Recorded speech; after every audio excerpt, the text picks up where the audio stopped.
Well, ako nagpahanda ng lahat ng to. Meron lang akong gusto i-celebrate. Ngunit bakit? Hindi ko naman kapanganakan. Dahil may na-realize ako. Meron akong gustong patunayan. Patunayan? Makuha ko lang po atensyon yung lahat. Gusto ko po i-celebrate tong araw na to dahil na-realize ko na hindi importante ang mga bagay katulad ng pera, yaman, at mga material na bagay kung hindi ko kasama si Grazela sa buhay ko.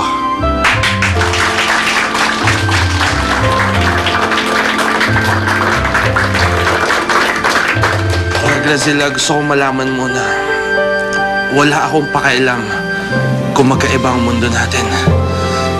Hindi importante sa akin kung saan ka nagaling. Basta ang alam ko, mahal na mahal kita.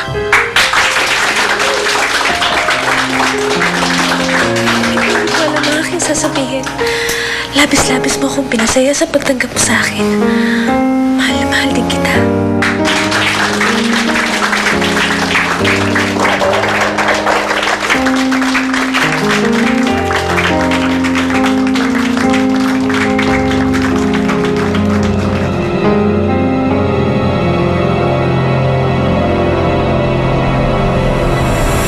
Gusto niyo ako makausap ng personal, Doc?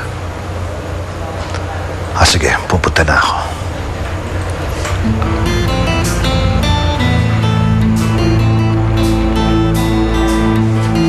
Tumungo ka na kay Veron. Okay lang ba sa'yo? Sa kalagayan niya ngayon, mas kailangan nandun ka sa tabi niya. Inaalala ko kayo, Grazela. Huwag mo na kaming intindihin. Tama na itong binigyan mo kami ng tirahan. Labis-labis na ang iyong nagawa para sa amin. Kung tutuusin, hindi mo naman ito dapat ginagawa. Wala na tayong dapat na ugnayan. Doon ka na lang sa tabi ng iyong asawa at anak.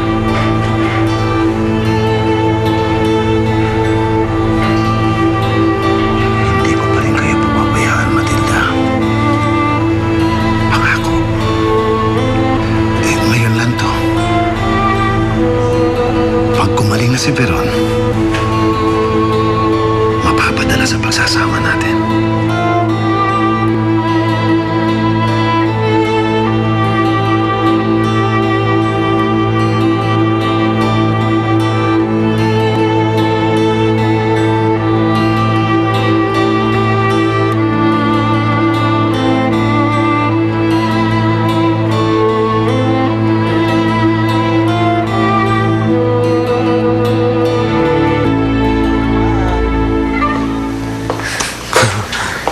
Excited ka, no? Eric, saan ba tayo patutungo? Ito, andito na. Andito na. Ngunit kay Dilim, wala akong makita. Siyempre, tinatakpan ko pa ang mga mata mo. Teka, sandali lang, ha? Ano bang yung ginagawa? Ito, teka, sandali lang. Ayan. Okay na, eh. Kagaganda, Eric. Para sa'yo ang lahat ng yan. Oh. Talaga? Kaya tagal kong pinangarap na magkaroon muli ng sapatos na gaya nito. Masaya ako at gusto mo. Ito, mga sapatos ko para sa akin yan. Kasi mga para sa'yo. Tapos ito, magiging sapatos ng mga ating chikiting. Oh, kompleto yan, oh.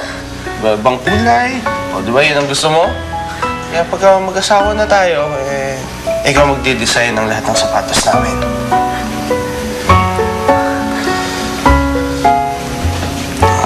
Grazela. Ano ba to? Balang araw, ako naman ang pupunta sa mundo mo.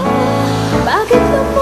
Kahit saan man tayo dalhin, basta't magkasama tayo. Tawag nga pa rito ay pag-ibig.